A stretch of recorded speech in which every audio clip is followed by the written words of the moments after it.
ध्यानं मूलं गुरोर्मूर्ते पूजा मूलं गुरोर्वादं मंत्रं मूलं गुरोर्वाक्यं मोक्षं मूलं गुरोर्कृपा. सर्व भक्तमंडळींना नमस्कार. मी प्रमोद रेंखे. माझं चिंचवडमध्ये वास्तव्य आहे आणि आपण पाहतात माझं यूट्यूब चॅनल मोक्षगुरू रामकृष्ण सरस्वती गुरु. माझे सद्गुरू नगरनिवासी रामकृष्ण क्षीरसागर महाराज यांच्या लोकांना जे काही अनुभव आलेले आहेत ते अनुभव कथन करण्याकरता हे मी यूट्यूब चॅनल सुरू केलं आहे. त्यातनं गुरुस्तवन व्हावं हा एक माझा हेतू आहे. आणि आज मी हा 28वा व्हिडिओ करत आहे आणि यातला 28व्या व्हिडिओमध्ये हा भक्तवत्सलतेचा एक व्हिडिओ आहे. आता भक्तवत्सलतेचे मी काही व्हिडिओ केले असतील किंवा काही आता माझ्या लक्षात येत नाही आहे, पण भक्तवत्सलता कशी असते तर त्या दृष्टीने मी आज आपल्याशी बोलणार आहे. हा जो मी त्यांना त्यांच्या गुणवैशिष्ट्याचं पहिल्या 1-2 व्हिडिओ सांगितले की गुरुदेवांच्या अंगी किती प्रकारचे गुण होते. त्यातली भक्तवत्सलता ही या सगळ्या गुरुतत्वातलं महत्त्वाचं अंग आहे. सर्व सद्गुरू जे गुरु परंपरेतले सद्गुरू जन्म घेतात ते आपल्या भक्तांवर आईप्रमाणे कृपा करत असतात, म्हणून त्यांना आम्ही माऊली म्हणतो. आणि माऊली म्हटलं की ते मातृस्वरूप आलं आणि मातृस्वरूप आलं, मातृस्वरूपाने वात्सल्य याचं एक अतूट नातं आहे. त्यामुळे हे भक्तवत्सल आम्ही त्यांना म्हणतो आहे. आता या ठिकाणी एक मी आपल्याला आमच्या गुरुदेवांच्या एक भक्त आहेत, त्यांचं नाव आहे स्नेहल रवींद्र कुलकर्णी. मला त्यांचं माहेरचं नाव काय आता माहीत नाही किंवा सासरचं नाव आहे तर माहीत नाही, पण त्या नावाने माझ्याशी त्यांचा संपर्क असतो आणि स्नेहल रवींद्र कुलकर्णी असं त्यांचं नाव आहे. साधारणपणे 1986च्या आसपास त्यांचं आणि गुरुदेवांची भेट झाली आणि एक स्नेह वाढत गेला. सद्गुरूंशी जे काही आमच्या सद्गुरूंनी त्यांच्यावर अनेक प्रकारची कृपा केलेली आहे त्याचं एक वर्णन त्यांनी मला वाटतं केलेलं आहे. आमचं जे पुण्याचं सत्संग प्रकाशन जे आहे त्या प्रकाशनातर्फे गुरुदेवांच्या आठवणी हा एक बरेच भाग आत्तापर्यंत जवळ मला वाटतं 52 भाग प्रसिद्ध झाले. त्यातल्या एका भागामध्ये त्यांना आलेले अनुभव हे कथन केलेले आहेत आणि त्यातला एक फार महत्त्वाचा एक अनुभव आहे तो मी आपल्याला सांगणार आहे. की साधारणपणे 86च्या आसपास कधीतरी त्या स्नेहल कुलकर्णी या पदवीधर झाल्या आणि त्याच्यानंतर त्यांना नोकरीची गरज होती. घरातली परिस्थिती जरा बेताचीच होती आणि वडील नोकरी करत होते, पण खाजगीत नोकरी असल्यामुळे बऱ्याच वेळा पगाराची वगैरे समस्या असायची आणि मग त्याच्यामुळे त्यांना थोडा काहीतरी आपण हातभार लावावा. प्रत्येक युवकाला प्रत्येक युवतीला वाटतं की आता आपण मोठे झालेले आहेत, आपण आपल्या कुटुंबाला हातभार लावावा आणि हे साहजिकच आहे. तर त्यामुळे त्यांनी एक न्यू इंडिया इन्शुरन्स अशी एक कंपनी आहे, त्या कंपनीकडे त्यांनी एका पदासाठी अर्ज केला आणि त्यांचा इंटरव्ह्यू झाला आणि त्याचा निकाल लागणार होता. दरम्यान त्या एक दिवशी नगरला दर्शनासाठी गेल्या होत्या आणि मग दर्शनासाठी गेल्यानंतर काय असतं माहिती आहे का, आमच्या भक्तमंडळींचं असं होतं की आमच्या मनात ज्या ज्या काही इच्छा असतील त्या आम्ही सद्गुरूंना निवेदन करत असतो. म्हणजे तुम्ही म्हणाल हा काय प्रकार आहे, तर आम्ही जी सगळी मंडळी माझ्यासकट सगळी मंडळी गुरुदेवांकडे आलो होतो ते म्हणजे कोणी आम्ही चिकित्सक, जिज्ञासू, अभ्यासू, आम्हाला त्या परमात्म्याला शोधायची ओढ आहे, आम्हाला मोक्षप्राप्ती करून घ्यायची आहे, अशातला काही प्रकार नव्हता मित्रांनो. आमच्या गुरुदेवांकडे आलेले सर्व भक्त हे प्रपंचिक होते आणि त्यांची एक साधी कल्पना असायची, आपला प्रपंच सुखाचा व्हावा.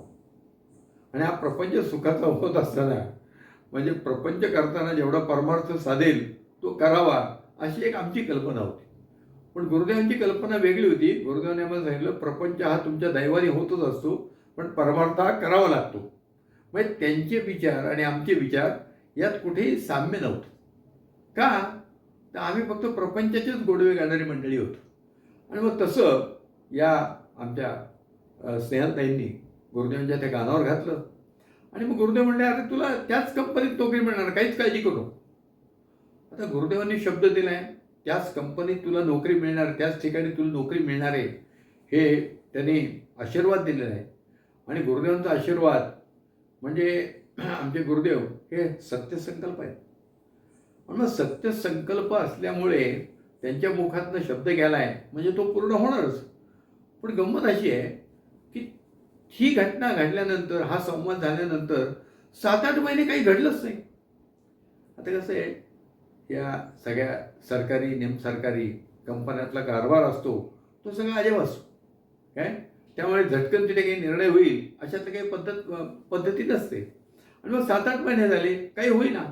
मग या स्नेहलताईंची जरा तगमग सुरू झाली. काय करावं, काय करावं, गुरुदेव आपल्याला सांगितलं आहे पण अजून काही होत नाही. पण मग मला वाटतं त्यांच्या मावशी, ज्या आमच्या गुरुभगिनी दुसऱ्या डांगे वहिनी म्हणून आहे, शीतल डांगे म्हणून, त्याही गुरुदेवांच्या अनन्य भक्त आहेत.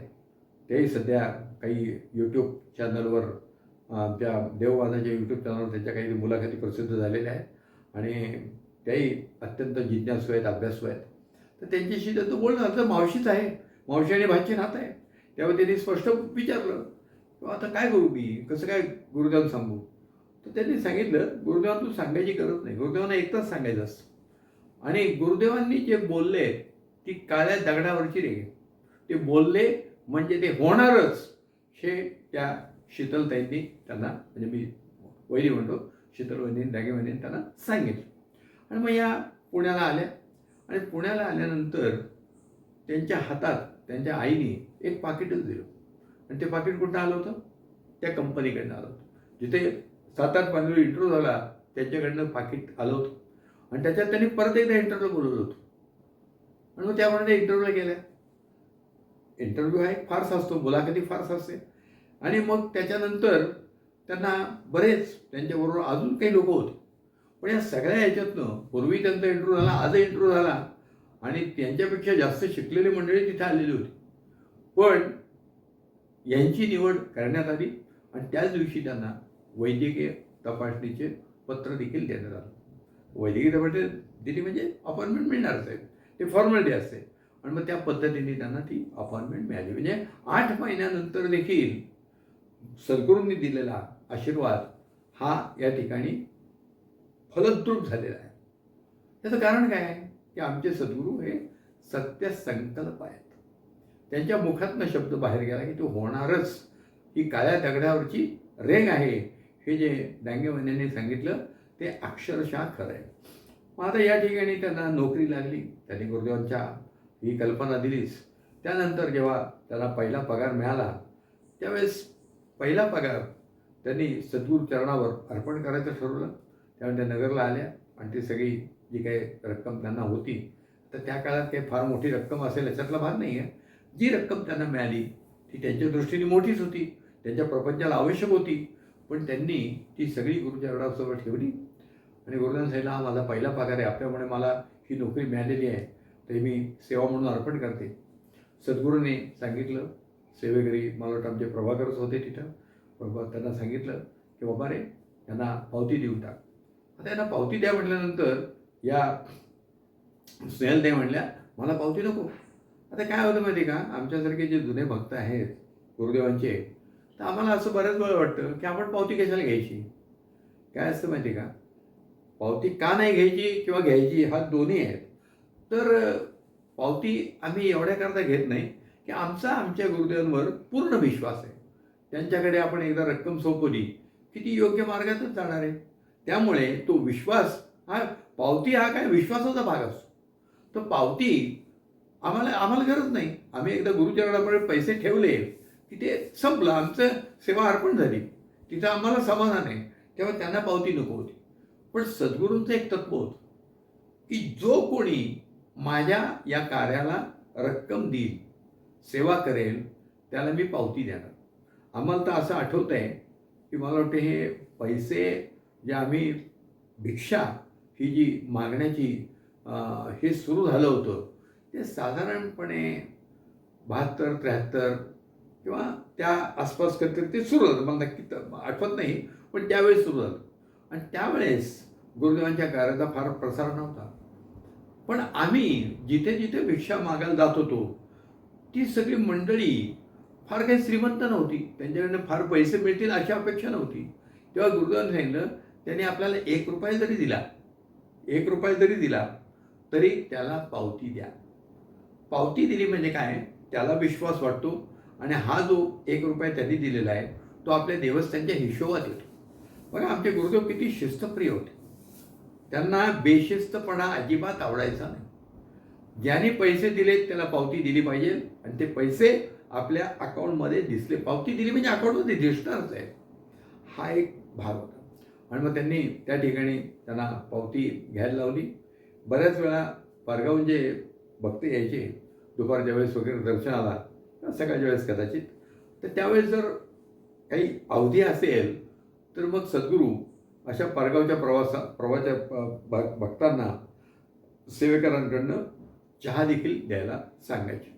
गुरुदेवांचं आदरातिथ्य हे फार मोठं होतं. गुरुदेव जरी गृहस्थाश्रमी नव्हते तरी ते आदरातिथ्य करण्यात कुठेही कमी पडायचे नाहीत. अर्थात रोज येणाऱ्या भक्तांना चहा देण्याची काही गरज नव्हती, पण पारगावून जो भक्त आलाय, लांबून प्रवास करून आलाय, तर त्याला ते चहा द्यायचे.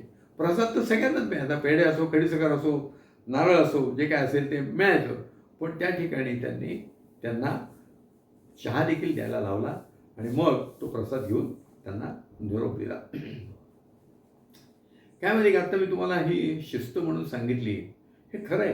गुरुदेवांचे अत्यंत शिस्तप्रिय होते. त्यांचं वागणं हे देखील म्हणजे घड्याळ त्यांच्या हुकमावर चालतंय का घड्याळाच्या काट्यांप्रमाणे हे चालतात हे आम्हाला बऱ्याच वेळा समजायचं नाही, एवढं परफेक्ट होतं. आता या ठिकाणी बाकीच्या ठिकाणच्या आमच्या देवस्थानामध्ये फरक काय की आमच्याकडे पैसे हे फक्त पावतीने स्वीकारले जातील असं सांगितलं होतं. बऱ्याच वेळा काही भक्तांची, जे जुने भक्त होते त्यांची एक सेवा करण्याची इच्छा असायची. तर असा भक्त सेवा जरी घेऊन आला आणि तो करायची म्हटलं तरी आधी गुरुदेव विचार करायचे याची आर्थिक क्षमता तेवढी आहे का. कारण आमच्या सगळ्यांची आर्थिक परिस्थिती गुरुदेवांना माहीत होती. कारण आम्ही सगळं ओपनली त्यांना सांगतच होतो, आडपडदा काही नसायचा. निर्लज्जो गुरुसन्निधो हे जे तत्व आहे ते आम्ही पूर्णपणे अंमलात आणलेलं होतं. मग आमच्या ज्या काही भक्तांच्या ज्या काही अडचणी असतील त्या सांगितलेल्या असायच्या, त्या भक्तांच्या अडचणी त्यांना माहीत असायच्या. त्यामुळे या अडचणी असताना या माणसाला ही सेवा करणं शक्य आहे का, हा ते विचार करायचे. आता मला माझ्या स्वतःच्याच घरातलं एक उदाहरण मी याकरता तुम्हाला सांगतो की आमच्या देवस्थानमध्ये एक म्हणतात 74च्या आसपास कधीतरी एक शाश्वत पूजा नावाचा एक प्रकार सुरू केला होता. काय आहे, तेव्हा देवस्थानचं बांधकाम वगैरे चालू होतं आणि मग आपल्याला त्याच्याकरता रकमेची गरज असते आणि मग सेवा या दृष्टीने आपण काहीतरी करावं म्हणून एक कल्पना अशी आली की भक्तांनी आपल्याकडे काही रक्कम ठेवावी, ती रक्कम आपण बँकेत ठेवावी.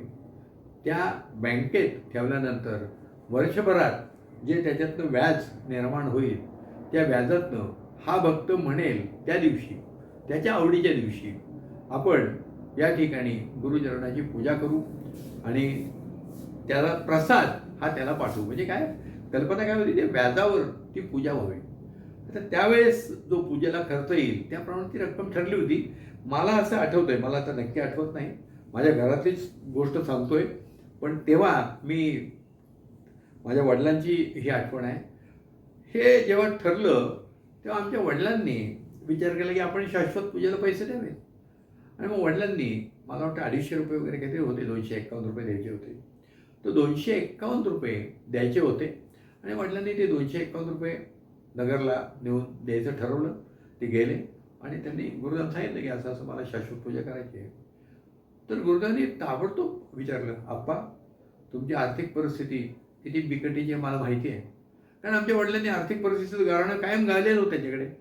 अर्थात त्यांच्या कृपेने आमची आर्थिक परिस्थिती अत्यंत उत्तम होत गेली. नंतर हळूहळू आम्ही गुरुसभासद झालो.